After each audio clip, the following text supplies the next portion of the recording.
தேர்தல் முடிவுகள் வந்த பிறகு என்னை பற்றி ஒரு 2-3 விமர்சனங்கள் சோசியல் மீடியாவில் அரசியல் உலகத்தில் பரவலாக பரவிக்கிட்டு இருக்கு. அதுக்கு நான் விடை கொடுக்கலன்னு சொன்னா அதே உண்மை ஆயிடும் அப்படின்னு ஆயிடும். நான் நேற்று பெங்களூருக்கு போகும்போது நீங்களாம் இங்கே வந்திருப்பீங்க, ஏர்போர்ட்டில் யாரும் வந்திருப்பீங்க. அங்கே நீங்கள் கேள்வி கேட்பீங்க, அது விடை கொடுத்துலான்னு இருந்து அப்போ நீங்கள் யாரும் அங்கே இல்லை.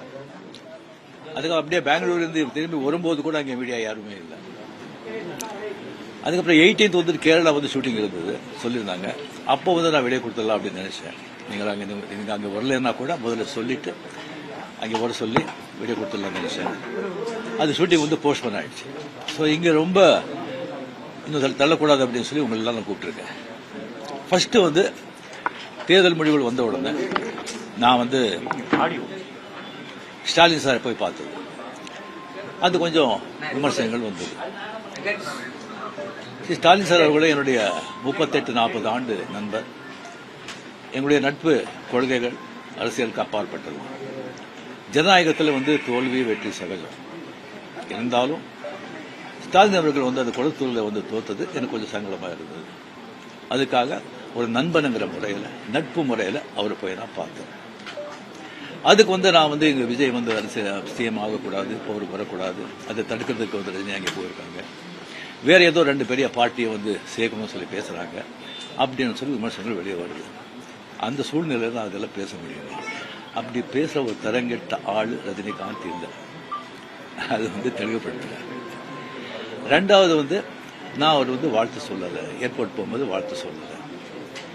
அவர் ஜெயிச்ச உடனே எக்ஸ் தளத்தில் என்னுடைய வாழ்த்துக்களை தான் அவருக்கு பதிவிட்டார். நான் 2016 அரசியல் வர்றேன்னு சொன்ன பிறகு நான் ஏர்போர்ட்டுக்கு போகும்போது யூஸ்வலாக அங்கே இருக்கிறவங்க அந்த போர்டிங் கார்டு வாங்கிட்டு இருப்பாங்க. அவங்களுக்கு கேட்கறது தான் வழக்கம், மீடியா யாராவது இருப்பாங்களா அப்படின்னு. அதே இதில் மீடியா யாராவது இருப்பாங்களான்னு கேட்டேன். பெங்களூர் போகும்போது மீடியா யாரும் இல்லைன்னு சொன்னாங்க. சரியா சொல்லி நான் போயிட்டு இருக்கும்போது திடீர்னு ஒருத்தர் ஒரு மீடியா ஆள் மாதிரி தெரியல எனக்கு. ஒரு சின்ன ஃபோன் வச்சுக்கிட்டு விஜய் ஒரு முதலமைச்சர் இருக்காரு அப்படின்னு சொன்னாங்க. நான் என்ன ஷாக், அது மீடியா மாதிரியே தெரியல எனக்கு. ஃபோன் வச்சுக்கிட்டு நான் அப்படியே பார்த்து சிரிச்சு நான் போயிட்டேன். அதுக்கு வாழ்த்துக்கள் சொல்லலை அப்படின்னு சொல்லி அதுக்கு ஒரு விமர்சனம். இன்னொன்று விஜய் மேலே எனக்கு பொறாமை. நான் அரசியல் இல்லை, அரசியல் நான் இல்லைன்னு சொல்லி விலகி ஆச்சு. அரசியல் நான் இல்லாத போது அவர் மேல எனக்கு ஏன் பொறாமை? ஒருவேளை கமலஹாசன் ஏதாவது முதலமைச்சர் தான் எனக்கு பொறாமை வந்திருக்குமோ என்னமோ தெரியாது. அப்போ கூட வந்திருக்காது. கிடைக்காது கிடைக்காம இருக்காது, கிடைக்காம இருக்குது கிடைக்காது. ஸோ இன்னொன்று எனக்கும் விஜய்க்கு எனக்கும் விஜய்க்கு ஒரு ஜெனரேஷன் கேப், கிட்டத்தட்ட 25 years டிஃபரன்ஸ். நான் முதலையே சொல்லியிருக்கேன். நான் விஜயை நான் இதை கம்பேர் பண்ணிக்கிட்டா அது எனக்கு நல்லது இல்லை, கெட்ட பேர். விஜய் என்ன பற்றி கம்பேர் பண்ணிட்டா அவருக்கு நல்லது இல்லை. சின்ன வயசுலேருந்து அவர் பார்த்துட்டு இருக்காரு. அவர் சிஎம் ஆனதுல எனக்கு என்ன போறாங்க? அது இவ்வளவு சின்ன வயசுல 52 வயசுல எம்ஜிஆர் என்டிஆர் சாதனை பண்றதை விட அதை விட ஜாஸ்தி. கம்ப்ளீட்டா சென்டர் பிஜேபி எவ்வளவு பெரிய பவர்ஃபுல் சென்டர். இங்க 2 பெரிய கட்சிகளை எதிர்த்து தனி ஆளை ஜெயிச்சிருக்காங்க. அது நம்ம சினிமா இண்டஸ்ட்ரியில இருந்து. எனக்கு அது பொறாமை இல்லை, ஒரு ஆச்சரியம் கலந்த ஒரு சந்தோஷம். அடே யார் அப்ரிசியேஷன், சூப்பர். ஸோ அந்த பொறாமையும் இல்லை. விஜய் அவர்களுக்கு நிறைய எதிர்பார்ப்புகள் இருக்கு ஜனங்க மத்தியில். டெஃபினட்டா அந்த எதிர்பார்ப்பெல்லாம் அவரை சந்திச்சு மக்கள் நல்லது செய்வாங்கிற நம்பிக்கை எனக்கு இருக்கு. அவருக்கு அதிக வாழ்த்துக்கள். ஓகே சார், திமுகவையும் அதிமுகவையும் நீங்கள் ஒரு பேச்சுவார்த்தை செய்து இணைந்து எடப்பாடியை முதலமைச்சராக முயற்சிகள் நீங்க எதுவும் செய்வீங்களா? சொல்லியாச்சு. உங்க ரசிகர்கள் என்ன சொல்றாங்கன்னா, நீங்க கட்சி ஆரம்பிச்சா நீங்க சிஎம் ஆயிருக்கலாம், கால சூழ்நிலை ஆகலன்னு ஒரு வருத்தப்படுறாங்க. சில பேர் சொல்றாங்க நான் ஏன் அரசியலுக்கு நான் வரலையே சொல்லி ஒரு 3 பேஜுக்கு கம்ப்ளீட்டா அறிக்கை எதுக்கு என்ன ஆச்சுன்னு சொல்லி கிளியரா நான் சொல்லியிருக்கேன். அது தெரிஞ்ச பிறகு அவங்க சொல்றாங்க. சொன்னா அந்த ஆத்தங்கள் இருக்கும், இல்ல சொல்ல வரல. அது தெரிஞ்ச பிறகும் ஏன் வரல சொன்னாங்கன்னா எனக்கு ஒன்னும் சொல்ல தெரியல. சார், இனிமே உங்க ரசிகர்களை கட்டமைக்கிறதுல என்ன மாதிரி இருக்கும்? நான் முதலியே சொல்லியாச்சு. அவங்க எந்தெந்த பார்ட்டி எந்தெந்த விஷயம் பண்றீங்களோ அதை நீங்க தாராளமாக நீங்க போங்க அப்படின்னு முதலியே நான் சொல்லியாச்சு. எத்தனை மாட்டி நான் சொல்லுவேன், நீங்களே சொல்லுங்க. ஆக்ட் பண்றாங்களே சொன்னா அரசியல் வேற, ஆக்டர் வேற. ஆக்டிங் சொன்னா ஹெல்த் வந்து எப்போ இதாவது நான் ஆக்ட் பண்ணலாம் வரலாம். அப்படி அதை பாதித்த கூட ஒரு பொலிட்டிக்கல் பாதிக்கும். அரசியல் விமர்சனம் பெரிய ரெஸ்பான்சிபிலிட்டி. கோடி கோடி மக்கள் அவ்வளவு ஈஸி இல்லை.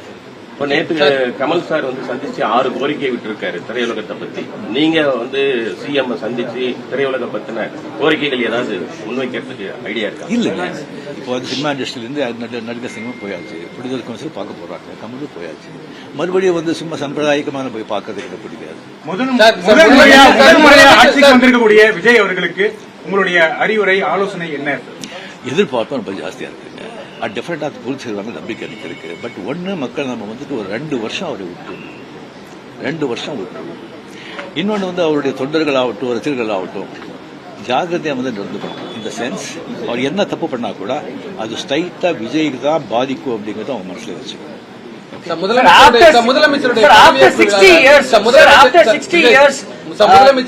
நான் திராவிடியன் பார்ட்டி வந்திருக்காங்க. ஒரு திராவிட கட்சி இல்லாத ஒரு கட்சி வந்து தமிழகத்தை ஆளுறாங்க. இது என்ன மாதிரியான இம்பாக்ட் கிரியேட் பண்ணணும்? சரிங்க, ஒரு 60 ஆண்டுகள் பார்த்துட்டாங்க. ஒரு மாற்றம் தேவை. அந்த மாற்றத்துக்கு கரெக்டா வந்து விஜய் வந்தாங்க. அது வரும்போது கம்ப்ளீட்டா சினிமா புகழ் 100% சினிமா புகழ் வந்து அவ்வளோ வந்து ஒரு கை கொடுத்துருக்கு. இளைஞர்கள், லேடிஸ் அண்ட் சோசியல் மீடியா அது நல்ல ஒரு காரணம். ஓகே, ஏற்கனவே முதலமைச்சருடைய பதவியேற்பு விழால நீங்க சிறப்பு விருந்தினரா கலந்துருக்கீங்க. விஜய் பதவி இருக்கும்போது உங்களுக்கு அழைப்பு வந்துச்சா? நீங்க கலந்து கொள்ளாத போது அது ஒரு சமூக வலைதளங்களில் சில கருத்துக்களை முன் வச்சிருந்தாங்க. உங்களுக்கு முதலமைச்சர் அந்த ஏற்ப விழா ஸ்வீரிங் எதுல கலந்துருக்கேன் நான்? ஏன்னா பழைய எதுலயும் கிடையாது. சிறப்பு விருந்து உங்களுக்கு அழைப்பு வந்திருக்கு. இன்னும் ஸ்வீரிங்கே பண்ணலைங்க. அந்த அழைப்பு நான் வந்து 96 தான் கலைஞர் இருக்கும்போது அவர் இருக்கும்போதே நான் வந்து அப்ப நான் போகல. 15 டேஸ்க்கு அப்புறம் நான் வெளியே போயிருந்தேன். 15 டேஸ்க்கு அப்புறம் வந்த பிறகு கலைஞர் சார் கேட்டார், உங்களை பார்க்கணும், நான் வரட்டா நீங்க வரீங்களா? ஐயோ நானே வரேன்னு சொல்லி அவர்கிட்ட போய் நான் வாழ்த்துக்கள் சொன்னேன்.